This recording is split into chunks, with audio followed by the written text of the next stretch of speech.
আসসালামু আলাইকুম। আজকে আমি রান্না করব মানে বট ভুনা করব। তো প্রথমে এই যে বট নিছি, এগুলো প্রেসার কুকারে সেদ্ধ করব।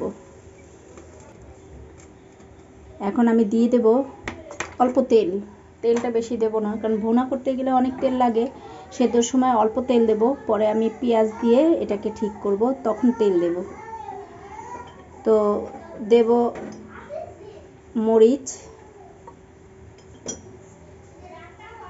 দারচিনি আর এলাচ, তেজপাতাটা পরে দেব।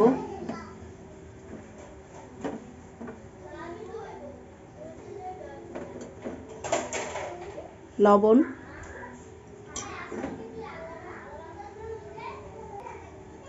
হলুদ দেব, আদা রসুন দিয়ে দেব, পানি অল্প পরিমাণে।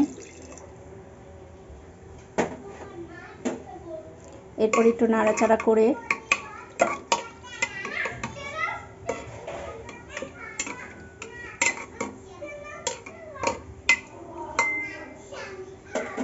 ঢাকনাটা দিয়ে দেব প্রেসারের। 3-4টা সিটি হলে তারপরে নামিয়ে নেব। আমার সেদ্ধ হয়ে গেছে বটটা। এখন আমি একটা কড়াই নিছি, এটার মধ্যে দেব একটু তেল দিয়ে এখন এই যে আলু কিউব করে কেটে নিছি, এগুলো একটু ভাজবো। এই যে এগুলা এখন একটু হালকা ব্রাউন কালার করে ভেজে নেব। ভাজলে একটু ভালো লাগে, এমনি ডাইরেক্ট দেওয়া যায়, কিন্তু আমি একটু ভেজে দিই।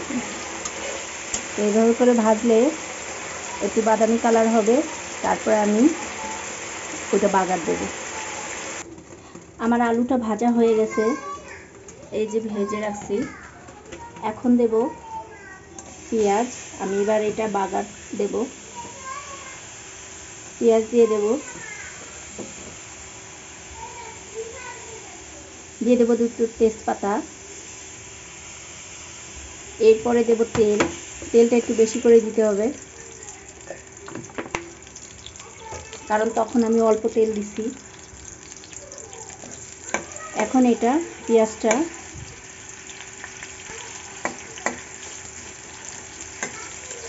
হালকা ব্রাউন কালার করতে হবে।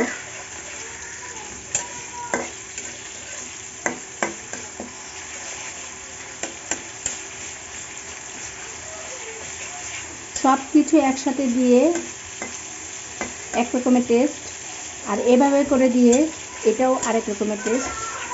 এক একটা এক এক রকমের। এই যে আমার পেঁয়াজটা হালকা বাদামি কালার হয়ে আসছে, এখন আমি একে একে সব কিছু দিয়ে দেব। এই যে দিয়ে দেব বটগুলো, এটার উপরে ঢেলে দেব। এই যে এখন পানিটা শুকিয়ে আসছে, এখন আমি দিয়ে দেব কাঁচামরিচ, দিয়ে দেব জিরে ভেজে রাখছিলাম, আগে থেকে জিরে ভেজে রাখছিলাম সেগুলো। দেখেন কত সুন্দর হয়ে গেছে।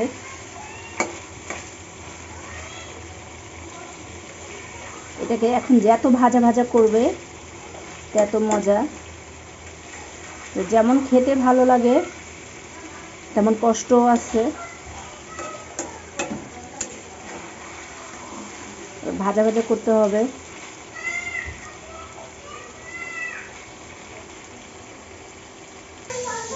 আলহামদুলিল্লাহ, তৈরি হয়ে গেল আমার বট ভুনা। দেখেন কত সুন্দর, লোভনীয় আর খুব সুন্দর হয়েছে। তো এমন করে তৈরি করে খেয়ে দেখবেন, ভালো লাগবে।